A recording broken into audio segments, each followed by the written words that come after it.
For this project, it makes sense to start with a longer piece of wood. What I have here is about 4 times the length of the dog figure that I'm about to carve. This is going to make the carving process much easier because I have a kind of a handle to hold on to. The first step of the process is carving the basic shape of this sitting dog figure, which includes a rough outline of the head and a body that gets wider towards the bottom.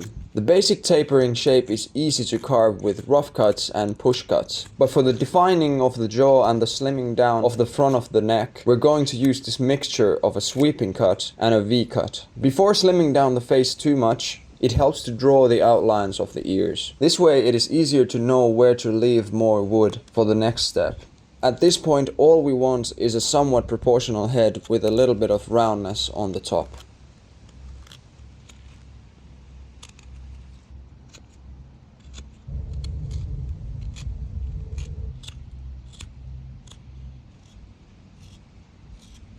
Then it's time for the next step, which is defining the ears. Once you have sketched the shape of the ears on the wood, it's easy to carve out the shapes with stop cuts. Just press the blade directly into the wood and slim down the neck towards the cut you just made. Then just repeat a few times to achieve the wanted shape.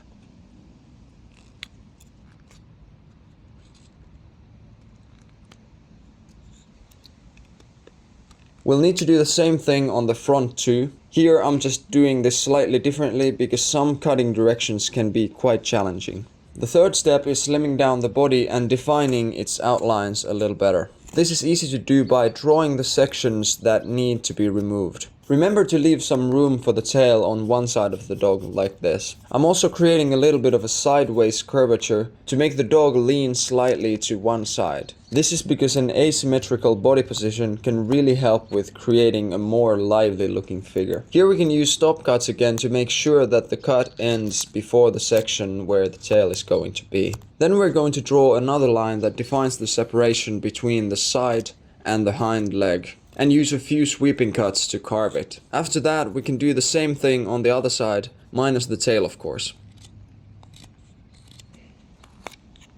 The same thing can be done on the front, except now the blade stops before the paws instead of the tail.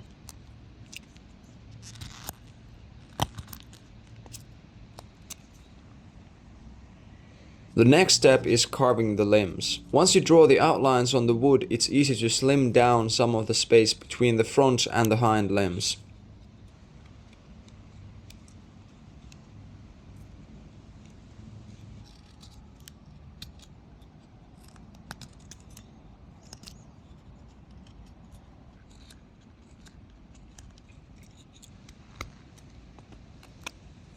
The cut that I'm using here is basically a version of the stop cut, where instead of one I have 2 cuts defining the edges of the chip I'm removing.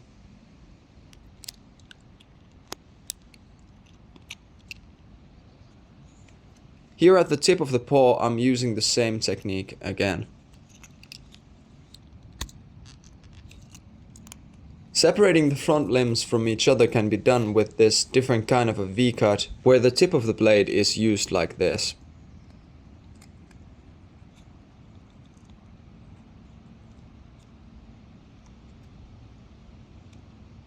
The next step is carving the tail. Here we can use the easier V-cut.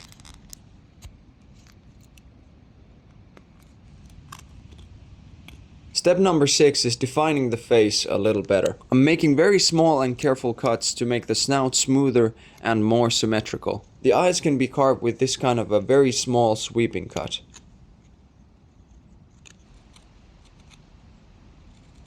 Here I'm just fixing some imperfections and defining some features like the ears a little better. Then we need to cut off the extra wood. It makes sense to do this with a saw if possible, but doing it with a knife is also manageable, even though a lot slower. Now we can cut off the extra also from between the front and the hind limbs. This can be done with V-cuts again, although once you get deep enough the cuts are not going to be as clean anymore.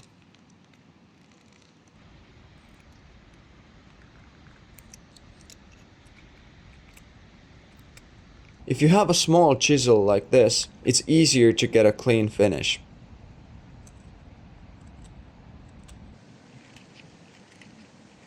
The final step before some iteration is the mouth. By flattening this part of the snout, it is really easy to create this kind of an upside down U shape that very gently defines the dog's upper lip. Now all that's left is some iteration on the previous steps. Here I'm just cleaning up some of the cuts that were still a little bit rough and smoothing the dog from all around.